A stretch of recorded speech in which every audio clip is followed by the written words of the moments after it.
Hello everyone. In this video, we're going to be taking a look at a segment from a video from Tim Pool on his Timcast channel, Journalists Are Salty Over Gab's Dissenter Extension. Now, the funny thing is he gets a bit salty himself because he's like, oh, well, you can have echo chambers. You can't have that. And what gets me is he actually brings up his time on the Joe Rogan podcast talking to Jack and whatever the hell her name was there from Twitter. And the thing is he kept saying, and this kind of like pissed me off that he's doing this, because he kept referring to the right and he'd go, oh, they're bad ideas.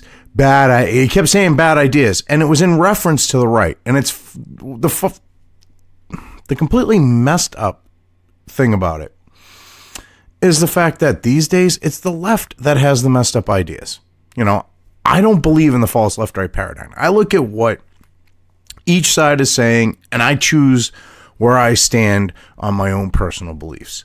And these days, the right doesn't have the bad ideas. It's the left that has the bad ideas. But you see, he's a leftist pure and through, through and through. He doesn't want to admit it.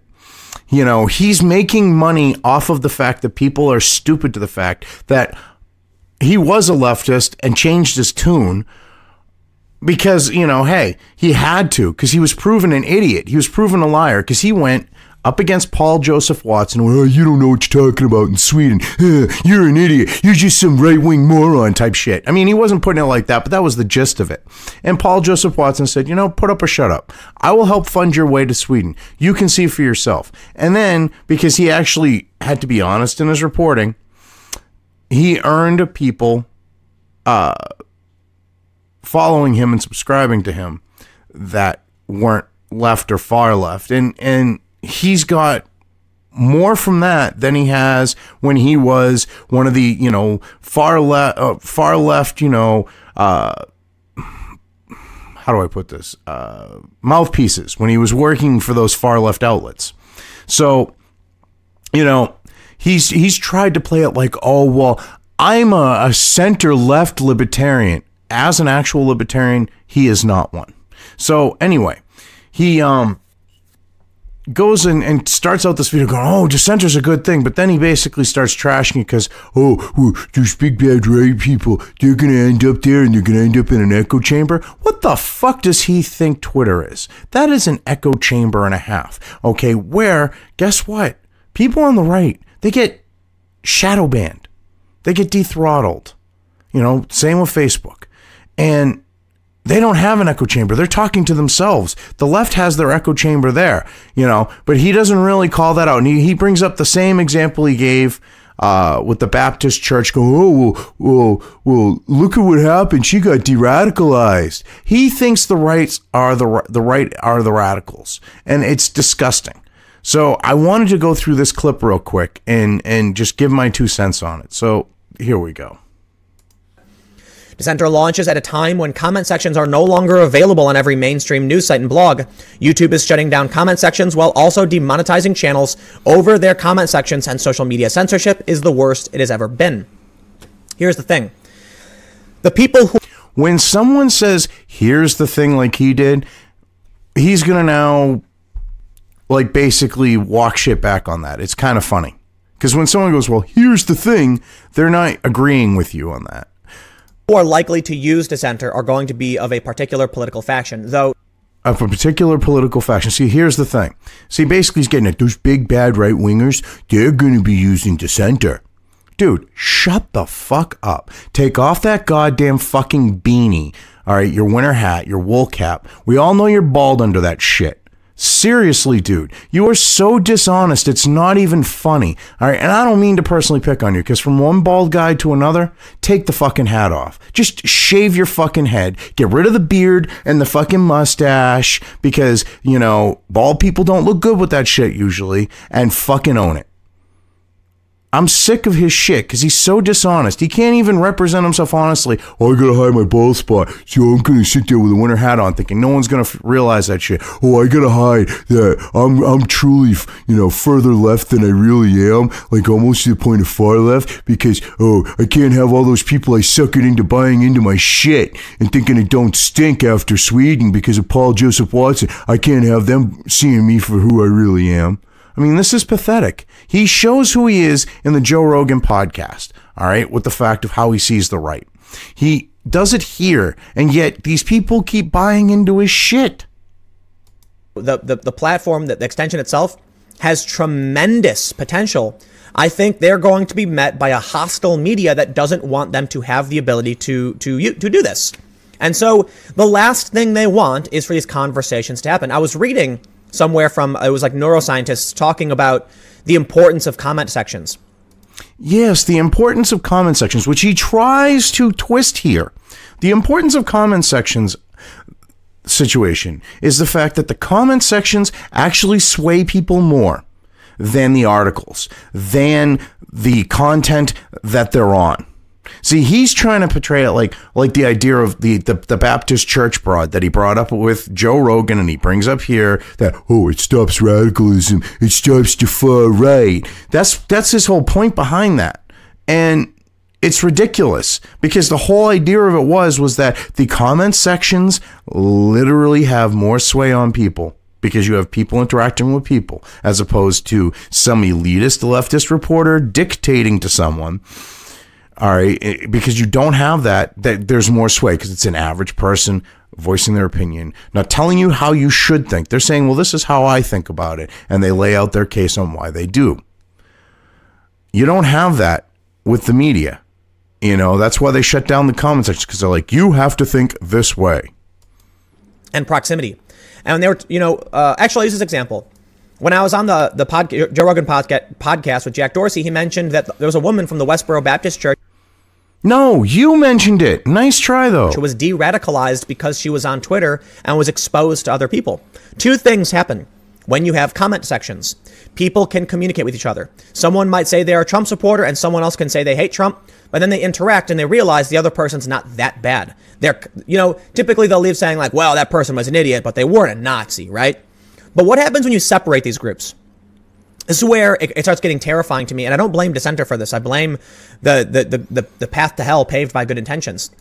Oh, he doesn't blame Dissenter for this, but he blames the path to good, the path paved to hell with good intentions. Dipshit, the only reason why Dissenter is a thing is because of the fact of the left. Your buddies on the left there, the ones that you feel in part have left you out and in part that you don't want to admit that you lean closer towards because you've got this idea of, well, if I say I'm center-right libertarian, I can keep the money rolling in. Dude, seriously, if you had watched 10 seconds of Aiden Powell, her videos are probably about an hour long on average. If you would watch, say, half of her video on in-group preference, you would know that people naturally congregate. You even talked about this on Twitter, where you had the left congregating with the left and the right congregating with the right out of personal choice. And because you and Jack are social engineers, you talked about how that needs to be put a stop to because, oh no, then you're going to have radical ideas and this and that and the other thing. I mean, dude, seriously, if someone chooses to associate with someone else, that's freedom of association. That's one of those things that the Constitution guarantees. But you see, people like you and Jack don't want people to have freedom of association. You want them to think how you want them to think because, as you said on Joe Rogan's podcast, the right has bad ideas. That wasn't a slip of the tongue. That was you being honest. When people are separate from each other, they talk about each group to each other and rile each other up extensively, constantly pointing to the other until both groups are so terrified of the other, they start beating each other. Oh, bullshit, dude. Bullshit. The left are the only ones that are going out and beating people, you dumb fuck. You had that one time, okay, in, what was it, Portland? It was in Washington, where the right finally said, you know what? We've had enough. And when the left went after them, they charged back at them and whooped their sorry asses. The right is not afraid of the left. See, but he wants the people to think that it's fear. No, they don't like them and their ideas. They will defend themselves against the left, but they're not about to get all afraid and go, oh no, the big bad left is the boogeyman. That's the left, you dumb shit. See, this is what he thinks the far left, the far left that are beyond him. Because he is pretty far left. But the far left and the right are these types that are afraid of each other. No, the left is afraid of the right. That's the bottom line. The right is not afraid of the left. The right looks at the left and goes, dude, looks at them and goes, you're a bunch of spurgs. Shut the fuck up, get the fuck out of my face, and leave me the fuck alone. But he doesn't want to admit that. They freak out. Now, what we've seen so far in the U.S. is typically it's the left, it's Antifa, that gets to the point of violence because they're scared and like generally deranged people, right? Very racist in many circumstances. And they end up throwing, mortar shells and fireworks at people, bashing people over the head. And then you get a reaction from the right to push back. So, okay. He's trying to basically confuse the fact of self-defense and standing up to a bully with the fact of the left's spurging out of fear. This is the type of shit that I constantly talk about with Tim when I bring him up in a comment or something like that. Because he's pathetic with this stuff. He truly is. What we're seeing now with Dissenter is actually very worrying to me. Because you're creating kind of like a shadow internet where only one faction of people will be commenting on things. And oh no, a shadow internet. You fear-mongering fuckwit. Shut the fuck up. You want the right out there where they can't, you talk to Jack about how what he's doing is wrong. But then you get pissed about the fact of there's an alternative for people to comment on places like YouTube. Or comment, on Twitter or Facebook, where they cannot be censored, and you think that's a bad idea because, oh no, we might have just all right-wing people. No, you're going to have people that are on the left that are going to go out. Like a good example, all right, Steve Shives out on YouTube, feminist fuckwit cock bitch. He moderates the shit out of his comments from the left and the right. You don't think people that aren't as left as him, that aren't as woke as him, all right, he censors them. Even if they're on the left and they're going, hey, Steve, you're a little too fucking far in your shit, dude. Dissenter allows all those people to comment on his videos and call him out for his shit and make fun of him, which is, hey, an American tradition and sort of an American right under that free speech thing. On top of this, he's pushing this right-wing shit with Dissenter. Do you know who talked like up Dissenter and thought it was the greatest fucking thing? Count Dankula on he's not calling it the kill stream anymore. What the hell is it? TRR Tonight. Ethan Ralph's show on Memeology. He did an interview with Ethan Ralph, and you got a guy with a communist sickle and hammer tattooed on him, talking about how great Dissenter is. And he's trying to portray it as, this is going to be big, bad, evil right thing. Excuse me, but you got Count Dankula hyping that shit up, saying how funny it is to go to ResetEra and look at all the comments being left about the spurgs there. This is not a right exclusive thing. See, this is why Tim Pool should be called out for the hack fuckwit he is. And they're potentially going to rile themselves up because there's no counter. Okay, when you're on Twitter... Oh, because there's no counter. When you're on Twitter. No, there's no counter on Twitter. Okay, the only counter we've got when you talk about Twitter is the right is being censored, the left manages to find their comments, and then they all pigpile on them, and it's done through, it's set up to be done a certain way through the algorithms and such, so that the left sees the comments, and they're hoping that by doing this, the left will browbeat the right into silence. They'll browbeat them out of their wrong think. Jesus H. Christ, dude. You were the one who said that Twitter is rigged against conservatives, and you're using Twitter as an example here? Holy shit, dude. And you tweet something, someone can push back and criticize you. And while a lot of people don't like it, at least it's there. Excuse me, but they can do the same exact thing on Dissenter. There are plenty of people who are doing that. I could actually go, if I had Dissenter on my Firefox browser here, but I have it on my Chromium. But if I had it, I could show that people were doing that to you. Using Dissenter. They're calling out your shit, dude. I wish I had it on here. You are pathetic, Tim. Oh, Twitter, they'll get a counter. They'll have people countering back at them. Yeah, you won't have anyone on the right agreeing with them because the shit's rigged to stop that. See, this goes to show. He's talking about the whole thing of the right, kept referring to the right and bad ideas, right and the bad ideas. The left are the ones that have the bad ideas these days. You were talking to someone on the left over at Twitter when you're talking to Jack and his Indian shysta, okay? You're talking to them. They have bad ideas, but you're not flat out saying that, but you're saying that about the right. Dude, you are pathetic. What we're seeing now with social media sites banning Trump supporters, banning conservatives. Yes, they ban people on the left, but it's typically in one direction. They're isolating their group, the left. Meanwhile, the right, who is fleeing to other platforms like Gab and Dissenter, are isolating themselves inadvertently. Absolutely. Oh, they're inadvertently isolating themselves. Dipshit. Go look up in-group preference. You don't know what the fuck you're talking about. People are going to go to their in-group preference regardless of where the hell they are. No matter how hard Twitter tried to manipulate things to isolate people. I mean, I was shadow banned before I got permanently banned.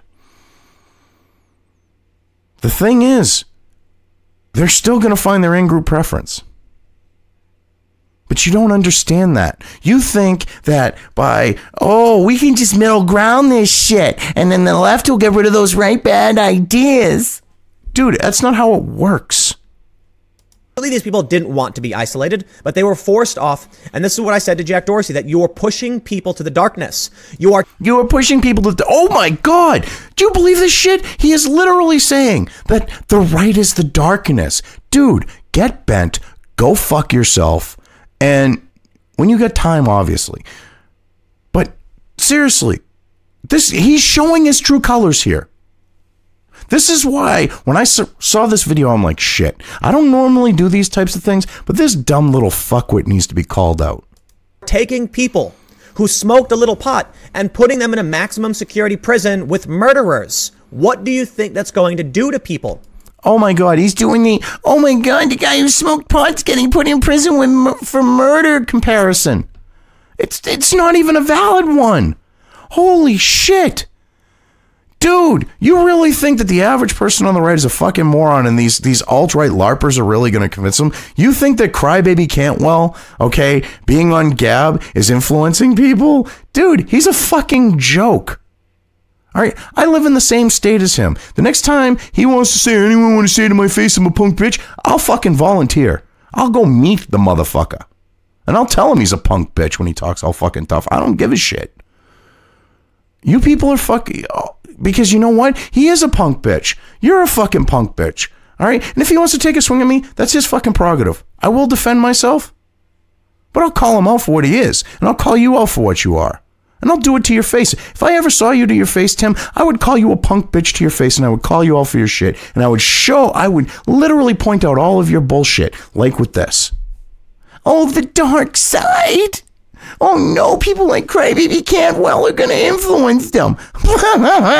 Fucking idiot. Well, naturally, the media wants to make sure that problem gets worse because not only do the social media sites overwhelmingly ban people on the right, but when they do try to make a platform, this happens. Meet Dissenter, a far-right comment section for hating on journalists. The funny thing is, and this is why I think I'm going to leave it, all right, is... I wanted to get to this point. He basically implied that the right is becoming this little echo chamber and that you have a situation where you're gonna have the evil people on the right radicalizing people. So he believes that the alt-right is an influence and that they've got this power and that, this is the type of situation with Dissenter and Gab. He doesn't want to admit it because, he doesn't really use Gab. He uses Minds, but that's because he honestly thinks, I mean, to me, if you're someone who's promoting your content and your brand, you're going to go to whatever platform you can do that on and you're going to actively do it. Gab is one of those platforms. He won't go to Gab. He doesn't actively promote himself. He's mines. I mean, so that goes to show his bias. And he's like, oh, it's a great idea. And then he's like talking about, well, you know, they're going to get into their groups. And dude, seriously, in-group preference is a biologically driven thing. I mean, this is seriously Tim Pool. And what gets me is this is the same dishonest, sleazy little shitbag that said that he closed out his Patreon account because of, you know, Sargon of, you know, fucking the dawn of Lycia Nostra, Sargon, getting banned from Patreon. He never did that. His account's still there. He's still collecting from people. And he just expects people to ignore this. Then when someone like Angry Foreigner brings this up, his fans go and try to dogpile him and go, well, he didn't do anything wrong. No, he said he was leaving the platform. See, he's a dishonest, sleazy shit. And he wants the money to keep coming in, so he lies about leaving Patreon. He misrepresents where he stands because he's making it clear, as I clearly have shown, that he's a lot further left than he is, and he thinks that the right has got all these bad influences and they've got bad ideas and this, that, and the other thing. Anyone who's watched him on Joe Rogan knows that he was talking about the right in general when he said bad ideas. I mean, this guy is pathetic. I look at him and the following he has, and I'm like, how the hell do these people buy into his shit? The only reason why he has any, you know, substantial following is because he tried to make Paul Joseph Watson look like a liar and that he didn't know what he was talking about. And he couldn't do it. So he decided to go along with that, you know, and back the shit up that because he couldn't be dishonest about it. And he made his name off of that shit. He made his bones off of it. It's pathetic. So you got Tim here anyway. Like I said, oh, well, it's a good idea, but you're going to have the big bad right all in one little group, and that ain't going to be good because they're not going to have the left countering them. Dude, the fucking left puts their fingers in their ears and goes, no, not listening, no. So anyway, I mean, you want to talk about that, dude, you're pretty far left. Deal with your own house. Let other people worry about theirs. Anyway, I've covered this well enough. I'm just going to leave things here. If you liked this video, depending on where you are watching it, please give it an upvote or thumbs up. If you want to know when new content of mine hits the internet, don't forget to subscribe to one or more of my social media or video accounts listed here. Also, with YouTube, don't forget to ring that bell. You can find all of my video content on both BitChute and YouTube. This may not be the case with other places I upload to, but I will try to minimize this happening. You are always welcome to interact with me at any of these sites on the list, so feel free to do so. If you have anything you want me to cover in a video, when it comes to news or current events, send it right along to me. I will try to do my best to cover it. As always, thank you for watching.